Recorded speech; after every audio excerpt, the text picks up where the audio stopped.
Can I have your attention, please? Good. Can I have your attention? Thank you.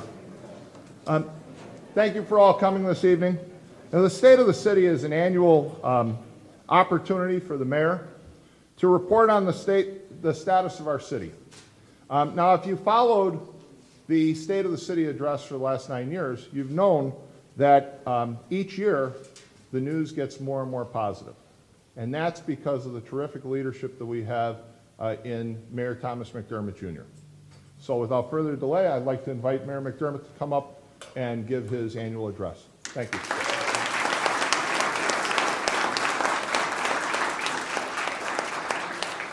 I'm not trying to make a statement by taking this drink of water. I'm just trying to wet my palate. People get in trouble for that stuff. I wanted to start off before we get started. I want to thank everybody for coming out. I'd like to recognize the dignitaries in presence today. So first off, Lake County Councilman Dave Ham. Thank you very much, Councilman Dave. Hammond's 5th District Councilman, Councilman Michael Pinker, also the Council President. Hammond City Clerk, Robert Golick. Thank you very much, Clerk. From Hammond's 4th District, Councilman Bill Emerson. Hammond Councilman at Large, Robert Markovich. Hammond's 1st District Councilman, Councilman Mark Kowinski.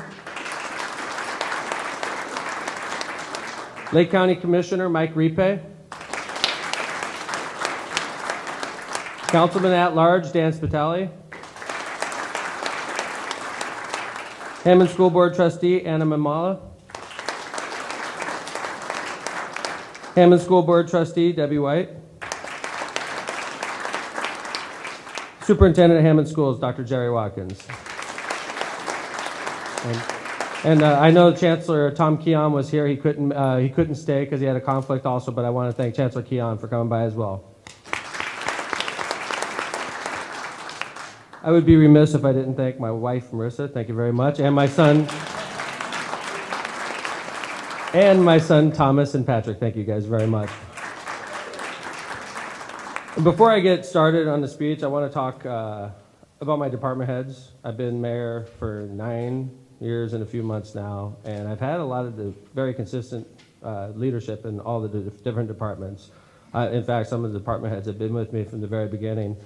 I would be remiss if I did not recognize all the work that they do to make me look good, because that's what their job is to make the city look good, but by doing that, they make me look good. Could you please raise your hand if you're a number 1 or a number 2 supervisor in a department at Hammond so you can be recognized for the great job you do?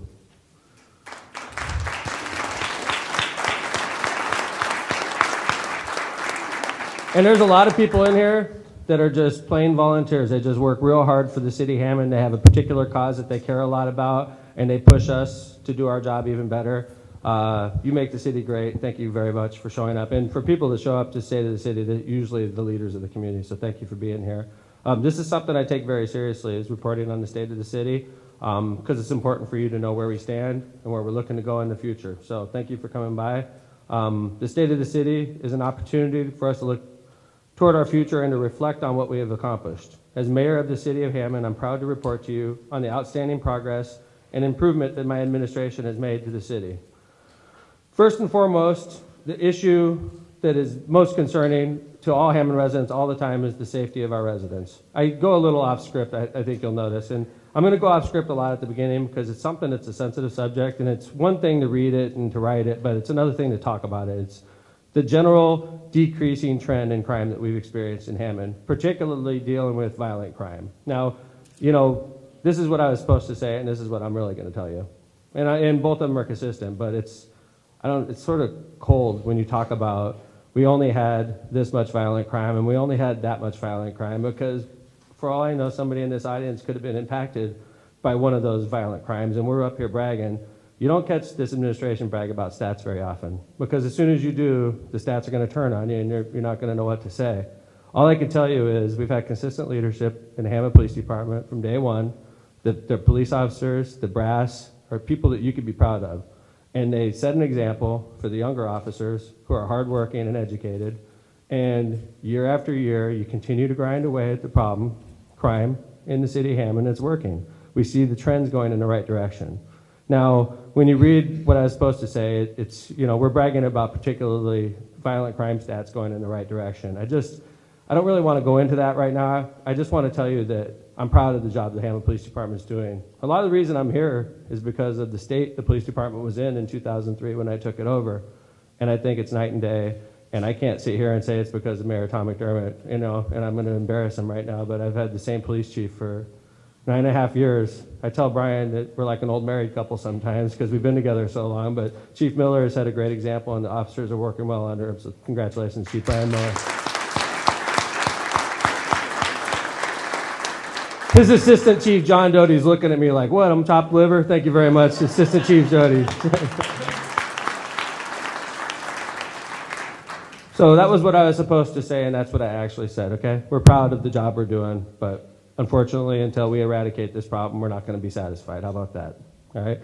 Last year, when I gave the State of the City, it was at the inauguration ceremony. One of the big things at the time was we talked about privatizing the Hammond Water Department, which is a great asset for the city of Hammond. After weighing all the options, we determined that the most feasible approach was to say no to privatization, but to say yes to negotiating new contracts with Illinois customer cities. Keep in mind that these Illinois cities take the water that we give to them wholesale, and they resell it at 300%, 400%, 500% to their own residents and to other communities. So, in effect, for the last 30 years, these Illinois communities were making money off the water we supplied to them. Where did I go? So basically, for the last 30 years, cities like Calumet City and Chicago Heights have enjoyed below market rates that have been locked in. Now that those sweetheart deals have expired, we can sell water at a fair market rate to these same cities, which is still a rate below that provided by the city of Chicago. This new common sense approach will provide Hammond with substantial revenues for years to come and stands as an example of my administration's creativity and resourcefulness. By earning more money from interstate water sales, which are not governed by the IURC, we decrease the burden on our own residents. One of the things that we don't brag a lot about in Hammond is the price that we pay for water, the price that we pay for cleaning that water and sending it back into Lake Michigan. We say we pay some of the lowest rates in this city in the entire country. It's something to be proud of, and I think in the years to come, our relationship to the Lake Michigan and our easy abundance of water will prove to be a bigger asset than casino gaming has been for the city, and that's a big statement, because casino gaming has been a boon, a big source of revenue to the city of Hammond. And if I can stand here and just say to the city and say, water is our future, water is going to be bigger for us than gaming revenue is, that's a bold statement. And I know Councilman Golick at the time was one of the guys that crafted our gaming agreement, and it's still to this day lauded about the perfect gaming agreement. This is what communities should do with gaming money, and I do want to recognize Clerk Golick, because when he was the Councilman Golick, he helped put that entire deal together. So congratulations, Bob. Getting back to water, instituting our new water pricing structure has not been easy, as you all know. In fact, Chicago Heights, the city, sued Hammond in federal court, arguing that our proposed rate hikes were illegal. We fought back against Chicago Heights, and they finally acquiesced just days before we were about to increase their water rates yet again. We settled literally December 30th, that case. December 31st was the deadline, so we were all pretty happy. The case that was filed by Chicago Heights and its settlement demonstrates that the opportunity for Hammond to sell water is our future. It also means that Hammond will see increased revenues of $3 to $4 million annually, which will help us assist us in closing the budget gap that our city faces due to the tax caps. In 2013, the city of Hammond has a budget shortfall of around $12 million, something that we're not proud of. That $12 million right now is covered using gaming revenue that was intended for infrastructure work. So this is not an ideal situation we find ourselves in. Such a reliance on gaming revenue, however, is not ideal, as I said earlier. The additional revenue generated by water sales will help close that budget gap, which brings me to the next issue. It's our city budget. As we all know, property taxes are the city's main source of revenue. In 2008, the voters voted for property tax caps that went into effect in 2009, capping our property taxes at 1, 2, and 3%. This is no news to anybody. This happened a few years ago. It's now part of our Indiana Constitution. What the ramifications of that move are, it goes one step further. Every other county in Indiana, except for Lake County, has something called a local option income tax, which helps to supplement the city and town budgets. Lake County government has not passed this tax for years. As a result, Governor Mitch Daniels in 2007 froze the levy of every city and town government in Lake County. That was done in 2007. It was expected that there's no way that Lake County could live with these draconian measures for more than a year or two. 2007 that happened, and our levy's been frozen ever since. The tax caps went into effect, and we still don't have a local option income tax. So how has this set of circumstances affected the city of Hammond? When I took over as your mayor in 2004, the city received around $40 million of property tax revenue. In 2012, Hammond received only $24 million in property tax revenue. $16 million reduction, and this is no news to Dr. Watkins or the school board members. This is no news to the Lake County commissioners or Lake County councilmen. This is the effects of the property tax caps that we voted for. So Hoosiers, 75% of whom voted for these property tax caps. This is the effects, and we have to continue to operate government. So in 2012, we only received $24 million in property tax revenue, a $16 million reduction. However, City of Hammond has diligently planned and executed policies to deal with the new reality, decreased tax revenues. Over the past 9 years, as our revenues were reduced, we shrank Hammond's municipal payroll from 950 employees in 2004 to approximately 650 at the present. That's a more than 30% reduction in total manpower in the city of Hammond, with no decrease, I would hope, in the quality of services we perform. I am proud to report that, unlike in any other large cities, Hammond has not laid off a single police officer, nor has Hammond laid off a single fireman. I'm not going to stand here and tell you that the fire department's the same as it was when I took over. It's not. But we did it through attrition. We did not lay off a single police officer or fireman. Police staffing has remained the same since I've been mayor, still staffed at 210 police officers. Over the past 9 years, I have reduced staffing in some departments by as much as 50% without reducing services. So I wanted to go through a few of the tough examples. Parks Department. When I took over, it had 323 employees. And I see Pat over there looking at me right now. He doesn't look very happy. Here we are in 2013 with 161 employees. But literally, Pat Sr. has managed to keep the parks operating with 50% less staff than when we took over. From 2003 to 2012, full-time employees in the street department, which are responsible for potholes and painting lines and cleaning the alleys, cleaning the streets in a snowstorm, 27% reduction in manpower. No department has been exempt. Both the city council and the mayor's office also have reduced support over the last 10 years. While we have made reductions in the size of some departments, our focus has been to consolidate where possible, reduce the cost of government to taxpayers, and eliminate redundancy. And we have succeeded in accomplishing this. As we all, I'm sure, remember, the Hammond Health Department was a big issue, consolidated into the county without any discernible change in service. Weights and measures was eliminated, consolidated into the county as well. Hammond Hispanic Affairs Coordinator was a full-time position when I took over with benefits, now filled by a part-time employee. Hammond Human Relations Commissioner was also a full-time employee when I took over, now filled by a part-time employee instead of a full-timer with benefits. Sanitation and Recycling Departments were property tax based when I took over as mayor, meaning we paid our property taxes to support those departments. We have taken them off of the property tax rolls, and now we support it through a $15 or a $16 fee that we pay monthly on our garbage bill. Building, zoning, and code enforcements were consolidated into a department we now call inspections, and that's supported by a fee paid by landlords. You know, when you think about this department, inspections, 90% of the work that this department does is on rental properties and problems with rental properties and building new properties. So why would homeowners bear the responsibility for a department that's primary function is to enforce standards on rental properties? We put the cost where the burden is. Now the landlords and the people that use the inspections department the most are the ones that pay for it. Hammond Environmental Department, funded entirely with the fees and the fines it collects. Healthcare. This is a touchy issue. 650 employees that are used to having healthcare the way it's been offered for years and years and years. The Hammond City Council and the mayor worked together this year to revamp our healthcare system. It's the heaviest burden in our city budget. We recently restructured our health insurance benefits plan, requiring employees to contribute more to the cost of their insurance. While city employees still have excellent coverage for the price that they pay, this restructuring will save the city of Hammond about $3 million per year. We modeled our health insurance plan off the state of Indiana. I hear a lot about Lake County, oh, they give this away and they give that away. We decided to make our health insurance plan the same exact plan that then Governor Daniels offered to his employees. We modeled it after that plan. And quite frankly, it's a good plan. It took some getting used to. I'm not going to deny that. It took some getting used to in my family, just like the 649 other employees for the city of Hammond. But it's something that we needed to do, and it's going to save us $3 million. Our work to reduce the cost is not done by any means.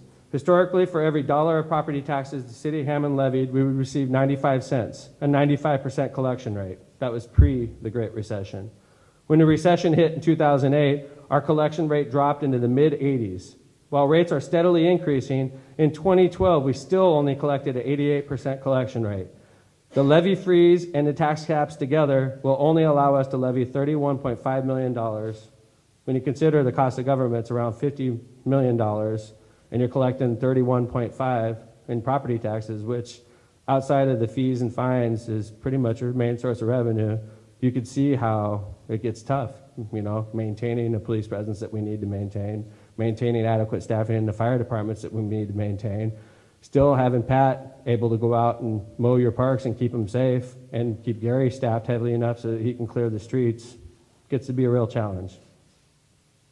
As you can see, this administration has been creative and resourceful when it comes to dealing with our budget over the last 9 years. We have done so to address the impact of the property tax caps, the impact of the frozen levy that's levied on Lake County, the complications brought upon us as a result of the Great Recession, and most of all, to make Hammond municipal government a more efficient operation. So what does our future look like? Let me guarantee you that public safety will always remain number one, not only for this administration, I could say that safely for the Hammond City Council as well. It's always been that way, and it always will be that way. We have 210 police officers and 150 firemen currently.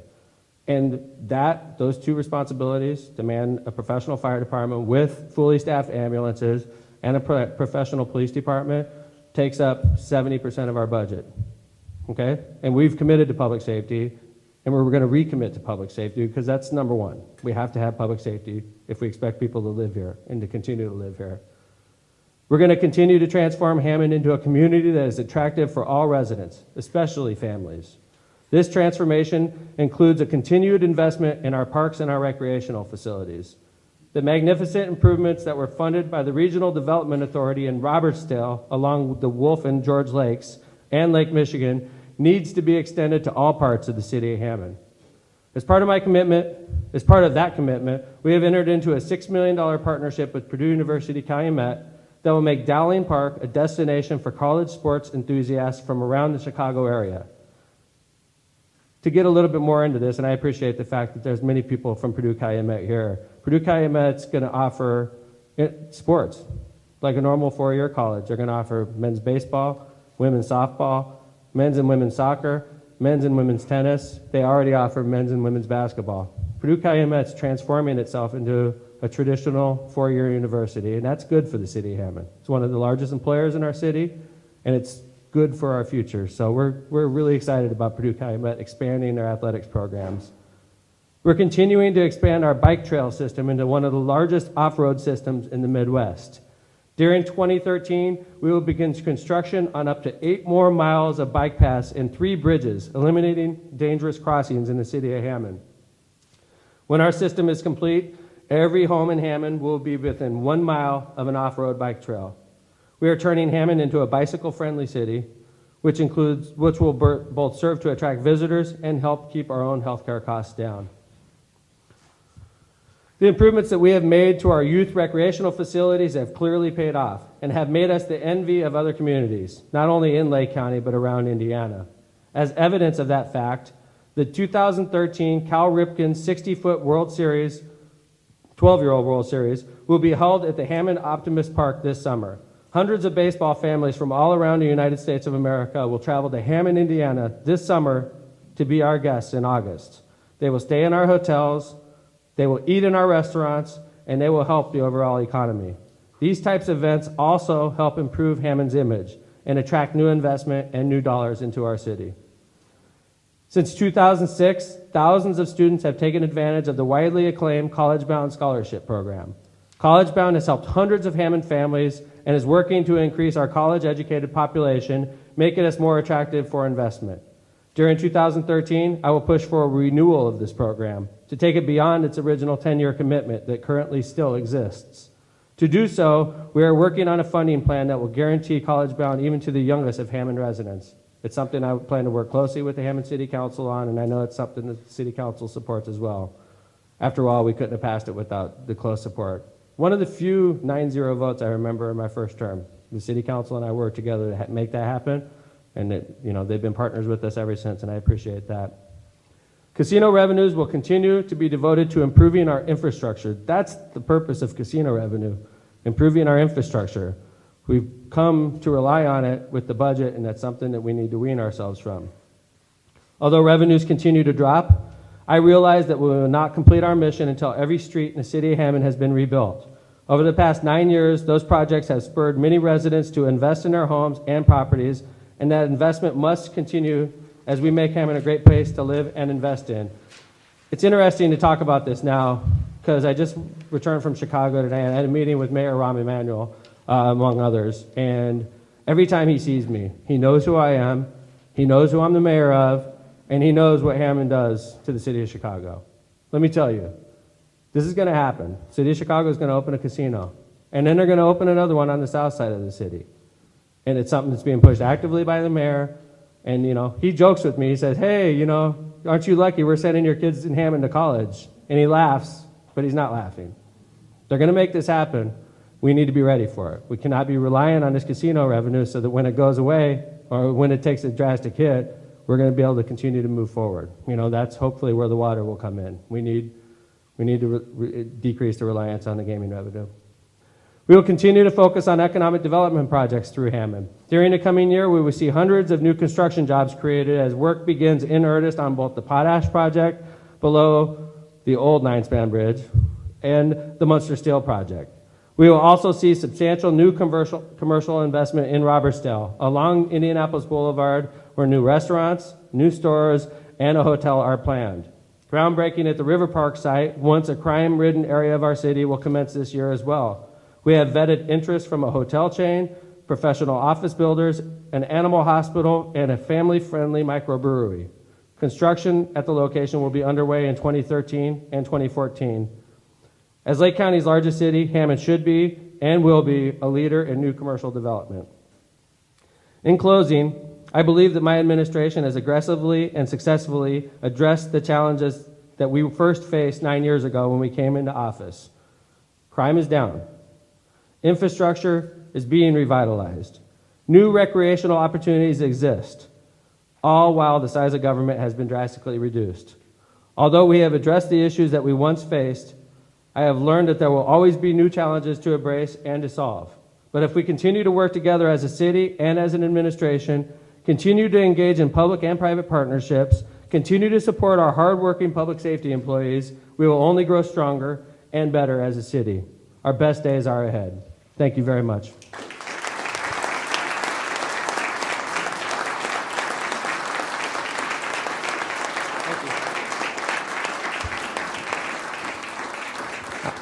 I appreciate everybody coming out, and I know we have coffee and donuts and things like that as well, so please make yourself at home, and thank you all very much for coming out.